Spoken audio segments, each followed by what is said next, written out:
Hello students, अब इस next video lecture में अपने स्टार्ट करेंगे स्वप्रेरण क्या होता है और अन्योन्य प्रेरण क्या होता है। ठीक है, तो बच्चों अपन देखते हैं स्वप्रेरण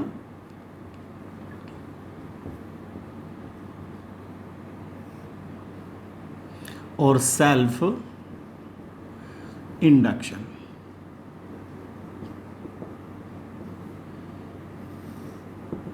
स्वप्रेरण और सेल्फ इंडक्शन कैसे डिफाइन करेंगे?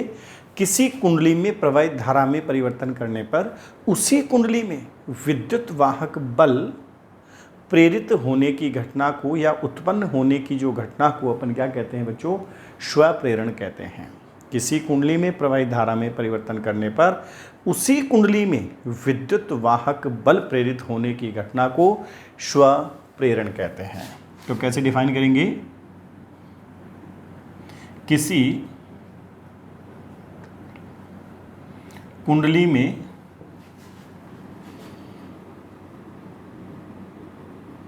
प्रवाहित धारा को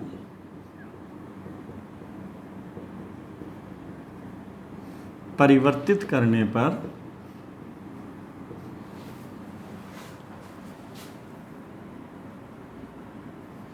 उसी कुंडली में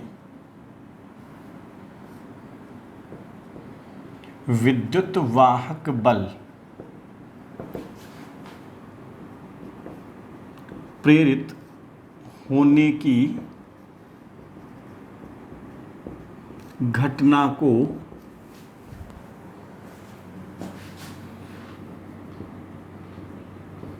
स्वप्रेरण कहते हैं।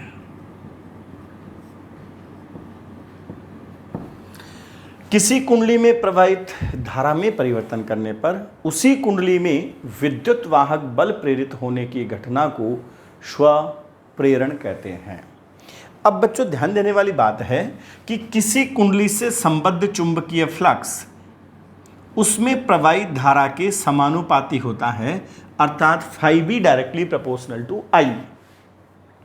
किसी कुंडली से संबद्ध चुंबकीय फ्लक्स उसमें प्रवाहित धारा के क्या होता है? समानुपाती होता है, अर्थात φB directly proportional to I या φB equal to L into I। समीकरण नंबर 1। यहाँ L एक नियतांक है जहां L को अपन बोलते हैं स्वप्रेरण गुणांक या स्वप्रेरकत्व बोलते हैं। क्या बोलते हैं?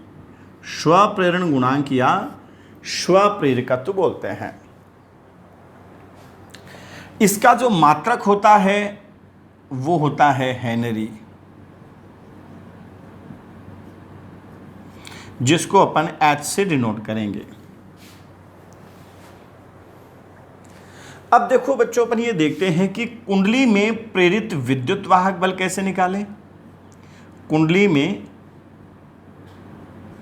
प्रेरित विद्युत वाहक बल E इक्वल टू क्या होगा? Minus D φB upon D T. E equal to क्या होगा? Minus D φB upon D T equal to बनेगा minus D by D T of L I और E बराबर minus L D I upon D T. Equation number 2। E बराबर है minus L D I by D T, equation number 2। बच्चों इस equation पर based बार बार question पूछा जाता है। आपको कहेगा एक कुंडली का स्वप्रेरण गुणांक कितना है। ठीक है, कुंडली में प्रवाहित धारा इतने मिली सेकंड में या इतने सेकंड में इतने से घटकर इतने हो जाती है। डी का मतलब I2 माइनस I1। आपको डी की वैल्यू दे देगा, यानी I2 माइनस I1 दे देगा, इतने से घटकर इतनी हो जाती है, इतने से बढ़कर इतनी हो जाती है।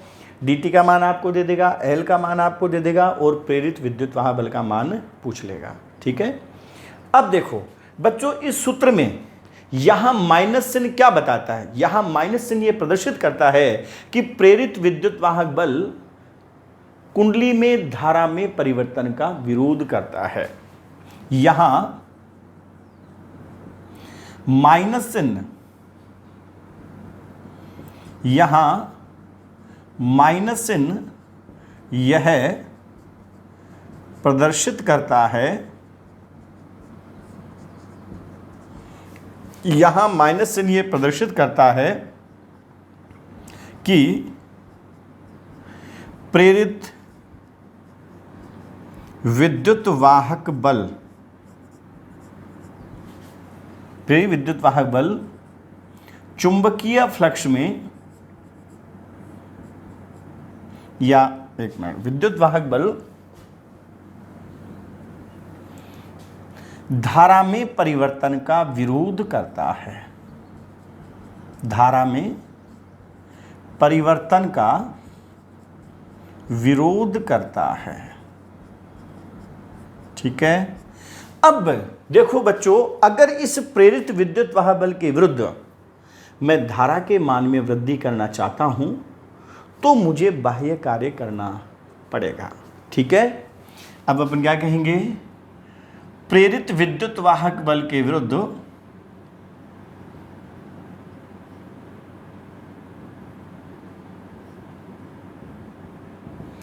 प्रेरित विद्युत वाहक बल के विरुद्ध धारा में DI वृद्धि करने में किया गया कार्य dW इक्वल टू बनेगा माइनस EI इंटू dt। क्या बन जाएगा, EI आपको पता है पावर जो होती है VI होती है, और समय अंतराल से गुणा कर देंगे तो कार्य आ जाएगा। अब वैल्यू रखें आप minus L DI by D T into I D T बनेगा, डी टी से D T cancel, minus minus plus, और ये बनेगा LI इंटू डी आई। डी डब्ल्यू जो बनेगा वो क्या बन जाएगा, LI इंटू डी आई। अतः कुंडली में 0 से I0 तक वृद्धि, अतः कुंडली, एक मिनट, अतः कुंडली में प्रवाहित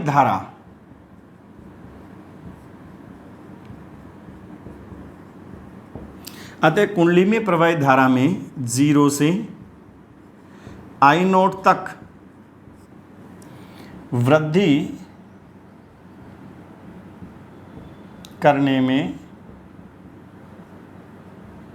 किया गया कार्य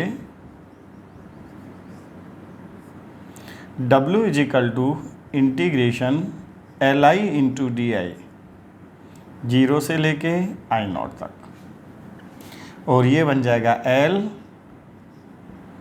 I square by 2 0 to I0, और कुल मिला के किया गया कार्य जो होगा वो बनेगा हाफ LI0 स्क्वायर। ये बन गया अपने पास इक्वेशन नंबर 3। अब बच्चों इन तीनों समीकरणों के आधार पर मैं स्वप्रेरण गुणांक की 3 परिभाषा दे सकता हूं। तो स्वप्रेरण गुणांक को मैं कैसे परिभाषित करूंगा, तो स्वप्रेरण गुणांक की परिभाषा देखेंगे अपन। स्वप्रेरण गुणांक की परिभाषाएं,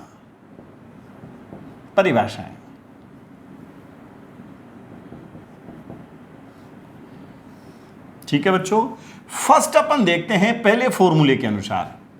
आपको यह पता है कि φb इक्वल टू LI होता है, या L बराबर होगा φb अपॉन I।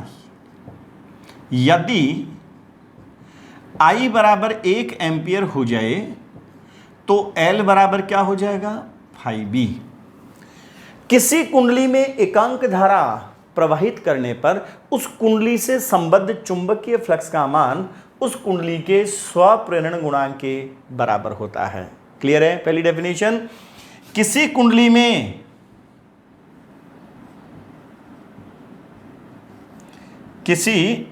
में एकांक धारा प्रवाहित करने पर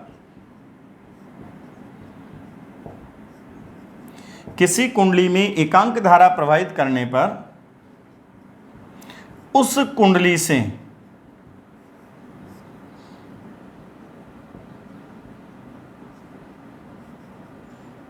संबद्ध चुंबकीय फ्लक्स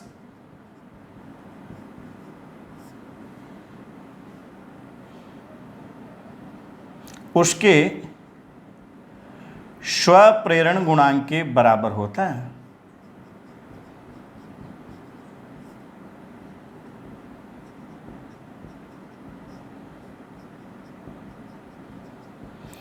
किसी कुंडली में एकांक धारा प्रवाहित करने पर उस कुंडली से संबद्ध चुंबकीय फ्लक्स उसके स्वप्रेरण गुणांक के बराबर होता है। तो ये तो हुई इसकी फर्स्ट डेफिनेशन। अब बच्चों अपन देखेंगे इसकी सेकंड डेफिनेशन। आपको ये पता है कि E बराबर होता है -L/dI/dt या L बराबर बनेगा E/-dI/dt।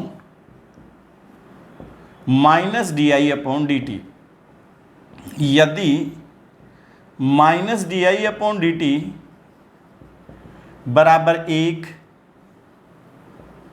तो L बराबर E। तो किसी कुंडली में एकांक धारा पतन की दर के कारण प्रेरित विद्युतवाह बल का मान उस कुंडली के स्वप्रेरण गुणांक के बराबर होता है। कैसे डिफाइन करेंगे? किसी कुंडली में एकांक धारा पतन की दर के कारण उसमें प्रेरित विद्युतवाहक बल का मान उस कुंडली के स्वप्रेरण गुणांक के बराबर होता है। किसी कुंडली में एकांक धारा पतन की दर के कारण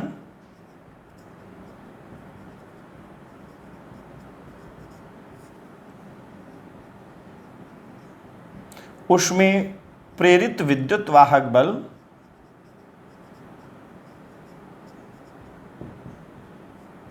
का मान उसके स्वप्रेरण गुणांक के बराबर होता है।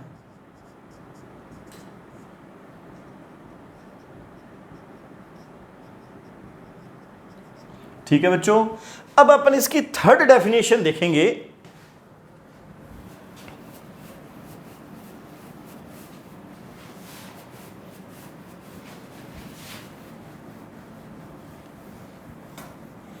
ध्यान दे बच्चों, अपन यहां देखते हैं इसकी थर्ड डेफिनेशन, और ये थर्ड डेफिनेशन निकल के आएगी W = हाफ Li0² या L बराबर होगा 2W/I0²। यदि I0 बराबर 1 एम्पियर तो L बराबर 2W। यदि I0 बराबर 1 एम्पियर तो L बराबर 2W। अर्थात किसी कुंडली में एकांक धारा स्थापित करने के लिए प्रेरित विद्युत वाहक बल के विरुद्ध किए गए कार्य का दुगना उस कुंडली के स्वप्रेरण गुणांक के बराबर होता है। किसी कुंडली में एकांक धारा स्थापित करने के लिए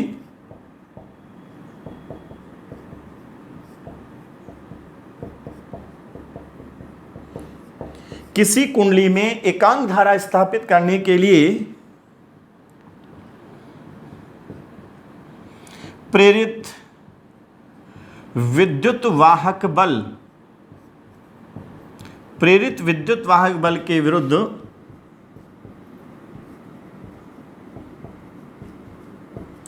किए गए कार्य का दुगना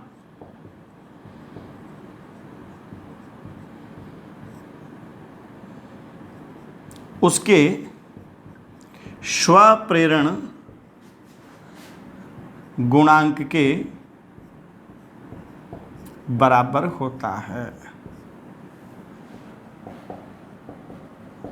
ठीक है बच्चों, किसी कुंडली में एकांक धारा स्थापित करने के लिए प्रेरित विद्युत बल के विरुद्ध किए गए कार्य का दुगना उसके स्वप्रेरण गुणांक के बराबर होता है। ठीक है, अब बच्चों अपन ये देखते हैं कि स्वप्रेरण गुणांक का जैसे अपन ने मात्रक देखा तो ये क्या है अपने पास, हेनरी। अब वैसे इन अलग अलग सूत्रों के आधार पर स्वप्रेरण गुणांक के अलग अलग मात्रक हो सकते हैं। ठीक है, बाकी जनरल जो ऐसा ही मात्रक है वो है हेनरी। अब बच्चों अपन ये देखते हैं कि स्वप्रेरण गुणांक की विमा कैसे निकालें। स्वप्रेरण गुणांक की विमा, अब इसके लिए बच्चों ऐसा फॉर्मूला काम में लो जिसमें उसके अलावा बाकी सभी राशियों की विमा आपको इजीली ध्यान हो। तो आप यही तीसरा वाला फॉर्मूला काम में W = ½ LI नॉट स्क्वायर या L = 2W/I नॉट स्क्वायर। ठीक है, अब आपको यह पता है बच्चों कि ये कार्य की जो विमा होगी, दो की कोई विमा नहीं होगी, कार्य की विमा होगी m1 L2 T-2 और ये A-2 आ जाएगा। तो ये स्वप्रेरण गुणांक L की विमा आ गई अपने पास, m1 L2 T-2 A-2, m1 L2 T-2 A-2, ये अपने पास स्वप्रेरण गुणांक की विमा आ गई। ठीक है, तो बच्चों अपन ने देखा कि स्वप्रेरण क्या है और स्वप्रेरण गुणांक की अपन ने विभिन्न परिभाषाएं देखी। स्वप्रेरण गुणांक का मात्रक क्या होता है और उसकी विमा क्या होती है। कभी कभी एक बार बच्चों ये एम्स में क्वेश्चन आ गया था 2001 में, स्वप्रेरण का मात्रक होगा। अब बच्चे क्वेश्चन को क्या ढंग से नहीं देखते हैं और एक ही चीज दिमाग में रहती है, स्वप्रेरण का मात्रक पूछने का मतलब वो स्वप्रेरकत्व या स्वप्रेरण गुणांक का मात्रक पूछ रहा है, ये सोच लेते हैं। जबकि उसने कंफ्यूज करने क्या पूछा, ढंग से थोड़ा ध्यान देना, स्वप्रेरण का मात्रक होगा। अब बच्चों स्वप्रेरण तो ये क्या है, घटना है, घटना का कोई मात्रक थोड़ी होगा। जैसे आपको ये कहा जाए कि किसी का एक्सीडेंट हो गया, अपन जाके ये थोड़ी पूछेंगे कौन से मात्रक में हुआ, समझ में आ रहा है। तो कुल मिला के ये हुआ कि स्वप्रेरण का कोई मात्रक नहीं होगा, स्वप्रेरण गुणांक या स्वप्रेरकत्व का मात्रक होगा। ठीक है, अब अपन देखेंगे बच्चों धारावाही परिनालिका का स्वप्रेरण गुणांक और धारावाही वृत्ताकार कुंडली का स्वप्रेरण गुणांक। अब आपको यह देखना है कि स्वप्रेरण गुणांक निकाले कैसे, चाहे वो परिनालिका हो और चाहे वो वृत्ताकार कुंडली हो। आपको क्या करना है, उस कुंडली या परिनालिका से संबद्ध कुल चुंबकीय फ्लक्स निकालना है φB। ठीक है, और आपको यह पता है कि φB = LI होता है, अर्थात उस φB के सूत्र में जो I का गुणांक होगा वही क्या होगा, L होगा। यह स्वप्रेरण गुणांक निकालने का अपना प्रोसीजर होगा। ठीक है, तो सबसे पहले अपन देखेंगे धारावाही परिनालिका का स्वप्रेरण गुणांक।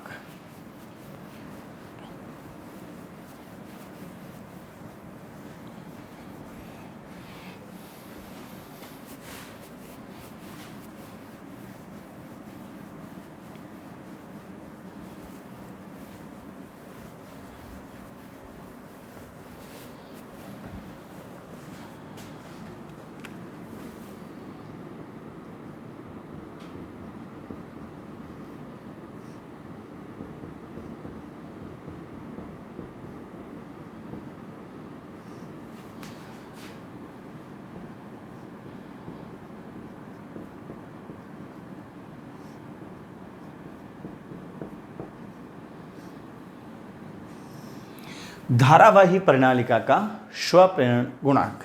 बच्चों सपोज करो कि ये मेरे पास एक धारावाही परिनालिका है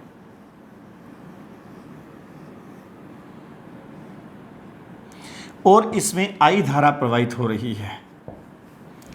इसकी जो लंबाई है वो स्मॉल l है, इसकी एकांक लंबाई में फेरों की संख्या स्मॉल n और कुल फेरों की संख्या कैपिटल N है, और इस परिनालिका का जो काट क्षेत्रफल है वो A है।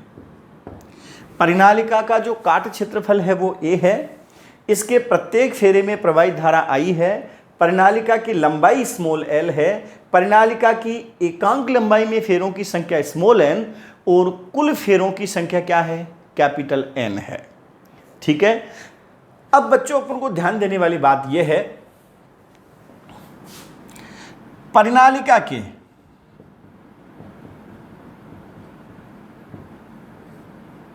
केंद्रीय भाग में,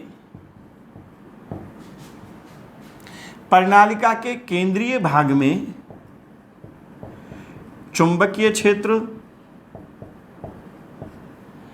B बराबर हो जाएगा म्यू नॉट इंटू NI। समीकरण नंबर 1, जब इस परिनालिका में मैं I धारा प्रवाहित करूंगा तो परिनालिका के केंद्रीय भाग में चुंबकीय क्षेत्र B बराबर होगा mu naught into NI। Clear. परिनालिका के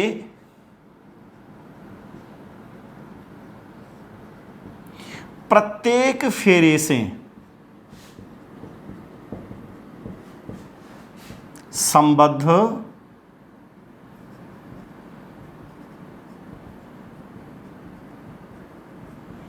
चुंबकीय फ्लक्स, परिनालिका के प्रत्येक फेरे से संबद्ध चुंबकीय फ्लक्स φe इक्वल टू हो जाएगा B इंटू ए और ये हो जाएगा mu naught into NI into A. ये परिनालिका के प्रत्येक फेरे से संबद्ध चुंबकीय फ्लक्स को मैं φb डैश कह रहा हूं। ठीक है। अतः परिनालिका से संबद्ध कुल चुंबकीय फ्लक्स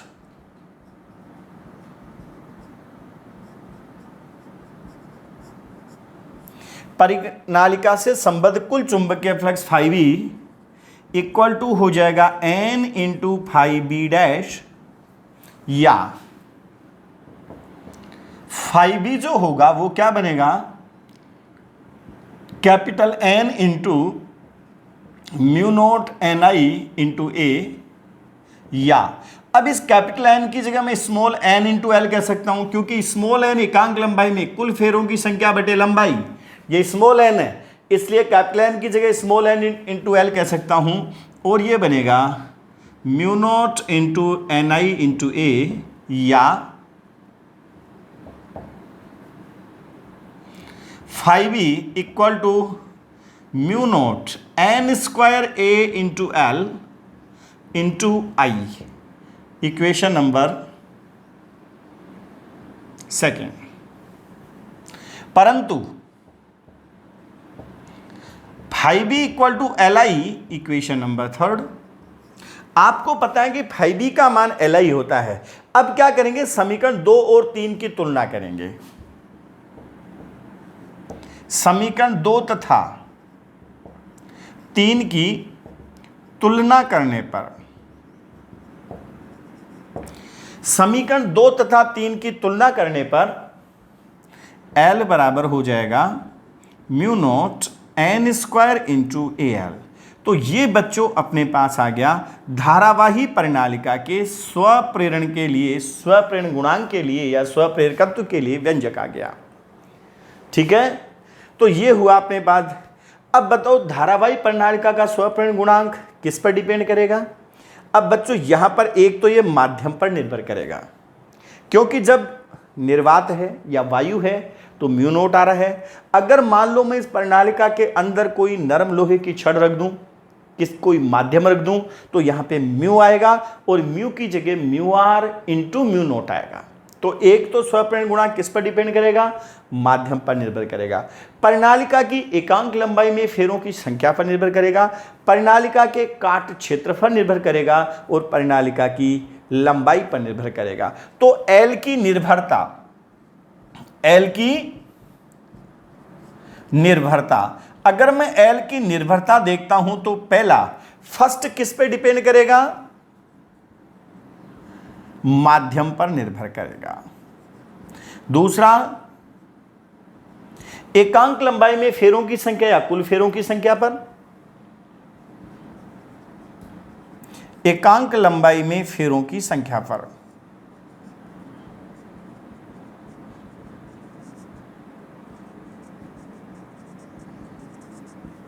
तीसरा, काट क्षेत्रफल पर निर्भर करेगा, काट क्षेत्रफल। और इसके बाद चौथा डिपेंड करेगा लंबाई पर।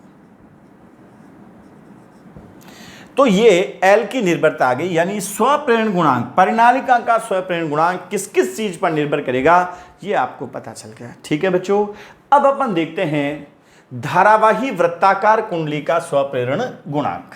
क्या देखेंगे अपन?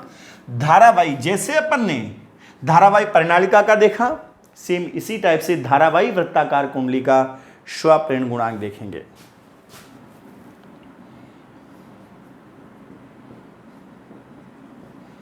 धारावाही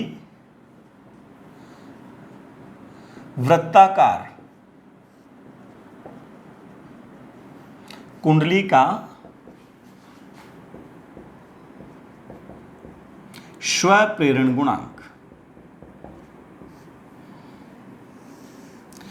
सपोज करो कि ये मेरे पास धारावाही वृत्ताकार कुंडली है जिसकी त्रिज्या जो है वो r है, इसमें की कुल फेरों की संख्या n है और प्रत्येक फेरे में प्रवाहित धारा क्या है? I है। ध्यान दो बच्चों, क्या दिया हुआ आपको? ये अपन को एक वृत्ताकार कुंडली दी हुई है जिसकी त्रिज्या स्मॉल r है, इसमें कुल फेरों की संख्या कैपिटल N है और प्रत्येक फेरे में प्रवाहित जो धारा है वो क्या है? I है। ठीक है, अपन को क्या करना है? इस कुंडली से संबद्ध कुल चुंबकीय फ्लक्स निकालना है और फिर जो I का गुणांक होगा वही क्या हो जाएगा? L हो जाएगा। ये प्रोसीजर अपन को अपनाना है। ठीक है, तो सबसे पहले तो अपन देखते हैं कि धारावाही कुंडली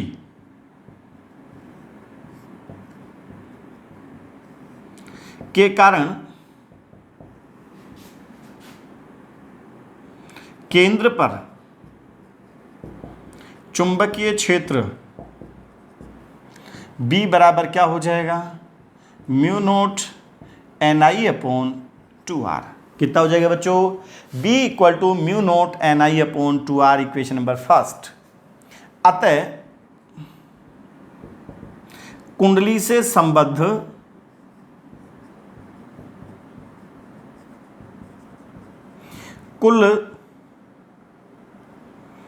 कुंडली से संबद्ध कुल चुंबकीय फ्लक्स क्या हो जाएगा बताओ? 5B N से मल्टीप्लाई करेंगे और B इंटू ए, एक फेरे से संबद्ध चुंबकीय फ्लक्स BA हो जाएगा और टोटल इसमें N फेरे हैं इसलिए NBA होगा और B की जगह mu nought NI upon 2R into area, और एरिया की जगह अपन कह सकते हैं पाई इंटू R स्क्वायर। तो बच्चों क्या बनाए? Mu naught capital N square, एक R से एक R कैंसिल हो जाएगा और ये बनेगा पाई R by 2 into I, equation number second. परंतु 5B इक्वल टू क्या होता है? LI, equation number third. अब क्या करेंगे बच्चों? अपन समीकरण 2 और 3 की तुलना करेंगे। समीकरण 2 और 3 की तुलना करेंगे तो इन दोनों की तुलना करने से अपन को L का क्या व्यंजक प्राप्त हो रहा है ये देखो। समीकरण 2 तथा 3 की तुलना करने पर, समीकरण 2 तथा 3 की तुलना करने पर क्या होगा? L इक्वल टू आ जाएगा mu nought N square pi R by 2। L equal to mu nought N square pi R by 2। ये अपने पास आ गया धारावाही वृत्ताकार कुंडली का स्वप्रेरण गुणांक। क्या आ गया अपने पास? धारावाही वृत्ताकार कुंडली का स्वप्रेरण गुणांक। यहां ध्यान देने वाली बात है बच्चों, धारावाही परिनालिका के लिए, किसके लिए? ध्यान देना, मेन फॉर्मूला क्या डिफरेंस है? परिनालिका के लिए अपन ने देखा कि L directly proportional to area होता है, लेकिन वृत्ताकार कुंडली के लिए क्या देखा अपन ने? वृत्ताकार कुंडली के L directly proportional to root A होगा। क्यों? क्योंकि इसमें ये त्रिज्या के समानुपाती है और क्षेत्रफल त्रिज्या के वर्ग के समानुपाती होता है, इसलिए क्षेत्रफल के वर्गमूल के समानुपाती होगा। दोनों में क्या डिफरेंस है ये पता चल गया आपको। एक तो ये ध्यान आपको रखना है। तो बच्चों ये अपन ने देखा स्वप्रेरण गुणांक क्या है और धारावाही परिनालिका का स्वप्रेरण गुणांक के लिए अपन ने व्यंजक प्राप्त किया है। इसी प्रकार अपन ने धारावाही वृत्ताकार कुंडली, पहले धारावाही परिनालिका फिर धारावाही वृत्ताकार कुंडली के लिए अपन ने स्वप्रेरण गुणांक देखा। ठीक है, अब आगे अपन देखते हैं अन्योन्य प्रेरण क्या होता है। ठीक है,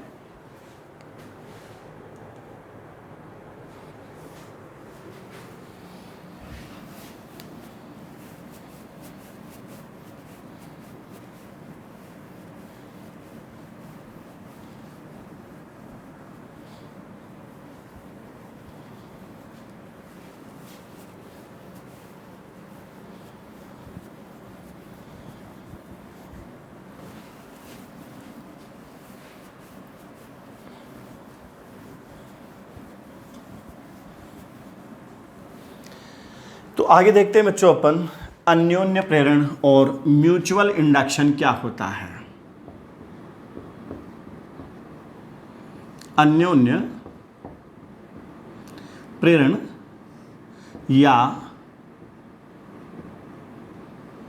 म्यूचुअल इंडक्शन।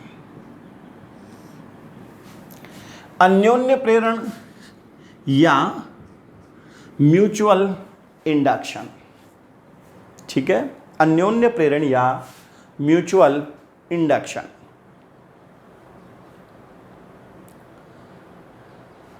किसी कुंडली में प्रवाहित धारा में परिवर्तन करने पर उसके पास रखी कुंडली में विद्युत वाहक बल प्रेरित होने की घटना को अन्योन्य प्रेरण कहते हैं। तो कैसे डिफाइन करेंगे? किसी कुंडली में प्रवाहित धारा में परिवर्तन करने पर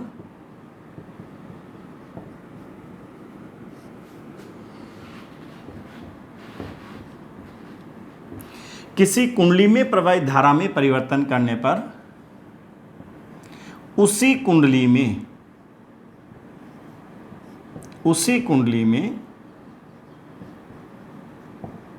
विद्युत वाहक बल करने पर उसके पास रखी कुंडली में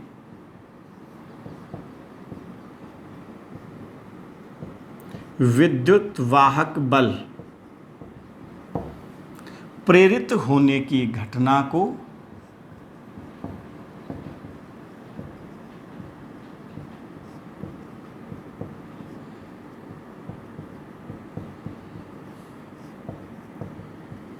अन्योन्य प्रेरण कहते हैं।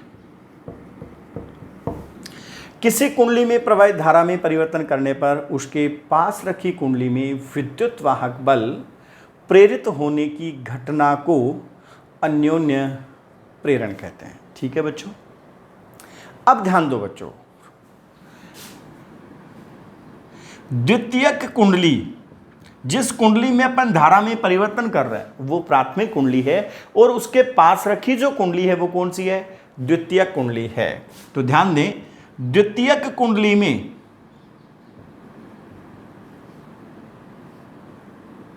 द्वितीयक कुंडली से संबद्ध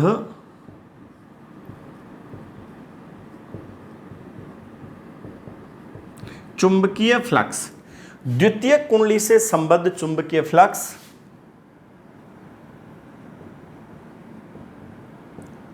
प्राथमिक कुंडली में प्रवाहित धारा के समानुपाती होता है।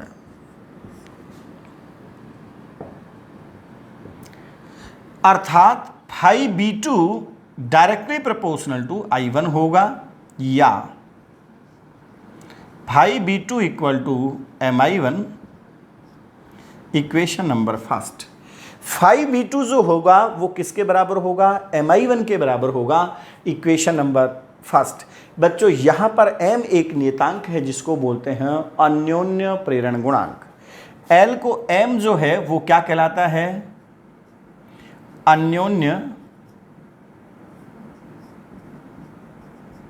प्रेरण गुणांक। M को अपन बोलते हैं अन्योन्य प्रेरण गुणांक, ठीक है। और इसका भी जो मात्रक होता है, इसका मात्रक जो होगा वो ही हेनरी होगा और इसकी विमा भी वही होगी जो स्वप्रेरण गुणांक की विमा होगी। और क्या बनेगी? M1 L2 T-2 and A-2। अन्योन्य प्रेरण गुणांक का मात्रक वही होगा जो स्वप्रेरण गुणांक का मात्रक है हेनरी, और विमा वही होगी जो स्वप्रेरण गुणांक की विमा होगी। क्लियर है बच्चों? फिर देखो आप, द्वितीय कुंडली में प्रेरित विद्युत वाह बल अगर मेरे को निकालना है तो मैं फैराडे का नियम लगाऊंगा। तो द्वितीय कुंडली में प्रेरित विद्युत वाहक बल, द्वितीय कुंडली में प्रेरित विद्युत वाहक बल E2 equal to minus D phi B2 upon dt equal to minus D by D T of phi B2 की जगह अपन कहेंगे MI1 या E2 equal to minus M DI1 upon dt। ये इक्वेशन नंबर बन गई है अपने पास सेकंड। इस पर बेस्ड क्वेश्चन भी बच्चों बार बार पूछता है कि दो कुंडलियों का स्वप्रेरण गुणांक इतना हेनरी है, प्राथमिक कुंडली में प्रवाहित धारा इतने मिलीसेकंड में कुछ समय दे देगा, 20 एम्पियर से शून्य हो जाती है। मीन्स इसमें DI1 का मतलब है प्राथमिक कुंडली में प्रवाहित धारा में परिवर्तन, और यह आ जाएगा 20 - 0। और समय अंतराल आपको दे रखा है, M दे रखा है, तो द्वितीय कुंडली में प्रेरित विद्युत वाहक बल का मान आपसे पूछ सकता है। तो जैसे अपने स्वप्रेरण के लिए निकाला था, ठीक है, सेम क्वेश्चन अन्योन्य प्रेरण के लिए वैसे की वैसे ही बनता है। अब अपन बच्चों क्या करेंगे, इसकी अन्योन्य प्रेरण गुणांक की परिभाषा देखेंगे अपन। अन्योन्य प्रेरण गुणांक की परिभाषा,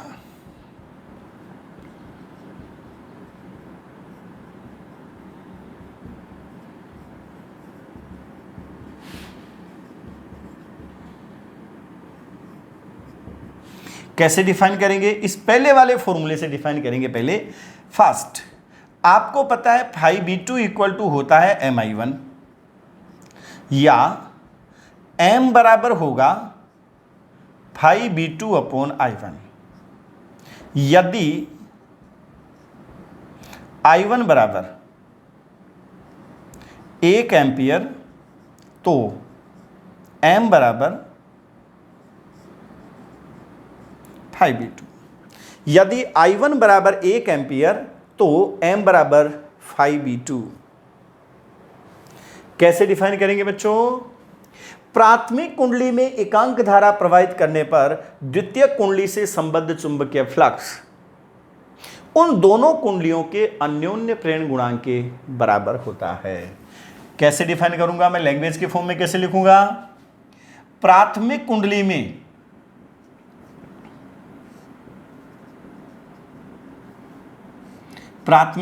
में एकांक धारा प्रवाहित करने पर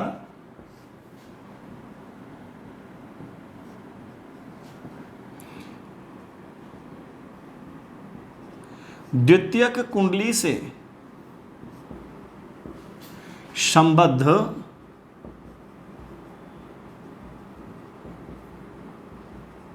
चुंबकीय फ्लक्स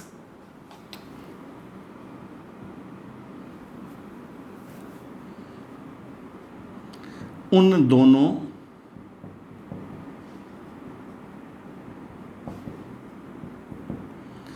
दोनों कुंडलियों के अन्योन्य प्रेरण गुणांक के बराबर होता है। ये बच्चों इसकी फर्स्ट डेफिनेशन हुई। अब अपन देखेंगे सेकंड डेफिनेशन।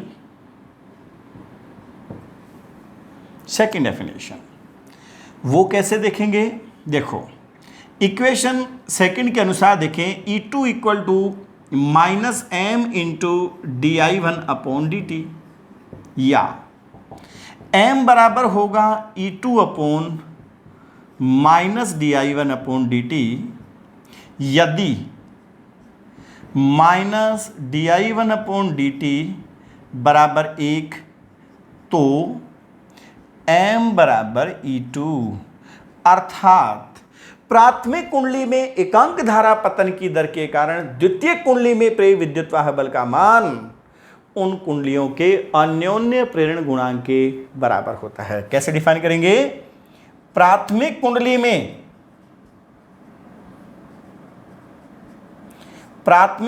में एकांक धारा पतन की दर के कारण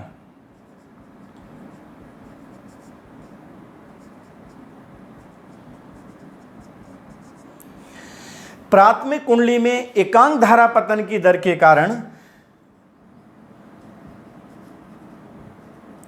द्वितीयक कुंडली में प्रेरित विद्युत वाहक बल का मान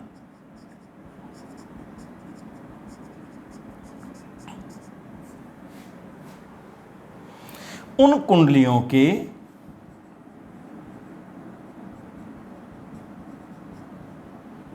कुंडलियों के अन्योन्य प्रेरण गुणांक के बराबर होता है। तो इस टाइप से बच्चों अपन अन्योन्य प्रेरण गुणांक को डिफाइन करेंगे। अन्योन्य प्रेरण क्या है ये अपने समझ में आ गया। अन्योन्य प्रेरण गुणांक का मात्रक और विमा क्या होती है समझ में आ गया। अन्योन्य प्रेरण गुणांक को अपन डिफाइन कैसे करेंगे वो अपन एक्सप्लेन कर चुके हैं।